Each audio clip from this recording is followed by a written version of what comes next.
नमस्कार मित्रांनो, आपण पाहतोय आज आहोत श्री क्षेत्र सिमरगोवन मराठवाडा पीठ परभणी येथे रामानंदाचार्यजी यांच्या मठामध्ये. आपण पाहतोय लांबच लांब दर्शनाच्या रांगा लागलेल्या आहेत. त्याप्रमाणे आपल्यासोबत सर्व भावी भक्त आहेत. तर आपण खरोखरच जाणूया एवढे भक्तगण इथं का येतात. तर आपल्यासोबत सर्व काही काका आहेत. आपण यांच्याकडून जाणूया. काका, तुम्ही इथं का आलात? तुम्हाला काय अनुभव आहे जगद्गुरू रामानंदाचार्य? मी 2002 मध्ये आमचे मोठे भाऊ त्यांना दमा लागलेला होता. खूप दवाखाने पाहिले त्यांनी, पण स्वामीजीकडे आल्यानंतर त्यांना एकदम फरक पडला. आणि मला त्यांनी सांगितलं की मी तुझा मोठा भाऊ आहे आणि तू लहान भाऊ आहे, तर म्हणून माझं वचन आहे की कलियुगातला देव निघाला म्हणे, माझा दम्मा गेला म्हणे. मी इतके दवाखाने केले तरी सुद्धा मला गुण आला नाही म्हणे, पण तू तिथे जा, तुला सुद्धा हरण्याचा त्रास आहे म्हणे, तू दवाखाने करू नको, तू स्वामीजीकडे जा म्हणे, कलियुगातला देवच निघाला. पण माझा विश्वास बसला नाही. मी म्हणलं, अहो बापू, तुम्ही भोळे माणसं आहे म्हणलं, पण तुम्हाला त्याचं एवढं काय ज्ञान आहे. पण तरी सुद्धा माझ्या भावाने मला सांगितलंय की मी मोठा भाऊ या नात्याने तुला सांगतो म्हणे की तू त्या देवाचं दर्शन घेऊन ये. मी आलो स्वामीजीकडे. त्यावेळेस काय एवढा मोठा संप्रदाय नव्हता. 2002 मध्ये थोडेसे लोक होते, थोडासा मंडप राहायचा. आलो स्वामीजीला. मी भावाला म्हणलं होतं, म्हणलं ज्ञाने म्हणे देवच आहे म्हणे, ते स्वतः देव म्हणतात, तू पण देव आहे असं म्हणले म्हणे. मी म्हणलं, अरे ज्ञानेश्वर माऊली झाले, तुकाराम महाराज झाले, हे स्वतःला देव म्हणले नाही, हे कुठून देव आले? पण ज्यावेळेस मी मंडपात येत नाही तर स्वामीजींनी माईक हातात घेतला आणि सांगितलं की मला देव म्हणून का सांगावं लागतं.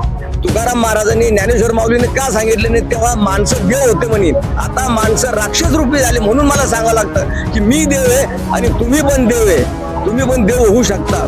असं ज्यावेळेस स्वामीजीने सांगितलं त्यावेळेस माझ्या काळजामध्ये थड उडालं की आपण जे घरी भावाला बोललो तेच स्वामीजीनं माईक घेऊन सांगितलं. मंडपमध्ये पाय टाकले बरोबर.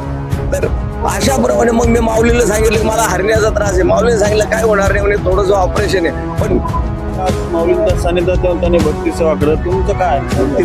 भक्ती मार्गात येऊन मला जे अनुभव आला आहे, माझा मोठा ॲक्सिडेंट झाला आहे. भक्ती मार्गामुळे मी स्वामीजी देव आहेत मी सिद्ध केलेले स्वतः. मला मेलं म्हणून मला सोडून दिलं लोकांनी. माझा फार मोठा ॲक्सिडेंट झाला. ही देवच खरोखर देवत आहे.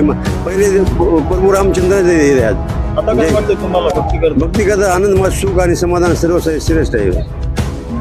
आपण पाहतो एवढंच नसून लाखो भाविकांना जगद्गुरू रामानंदाचार्यांचा अनुभव आलेला आहे. त्यासाठी तिथे सर्व भक्तगण दर 3 महिन्याला इथे जमत असतात. आणि परवाच दत्त जन्मोत्सव मोठ्या थाटामाटात जल्लोषात संपन्न झाला. या ठिकाणी संपूर्ण महाराष्ट्रातून अनेक राज्यातून इथे भाविभक्त आलेले होते. एवढेच नसून प्रत्येक पीठावरती जगद्गुरू श्रींचा समस्या मार्गदर्शन सोहळा होत असतो. या ठिकाणी हजारो भाविकांची लांबच लांब रांगा लागलेल्या आहेत, आपण पाहू शकतो. धन्यवाद.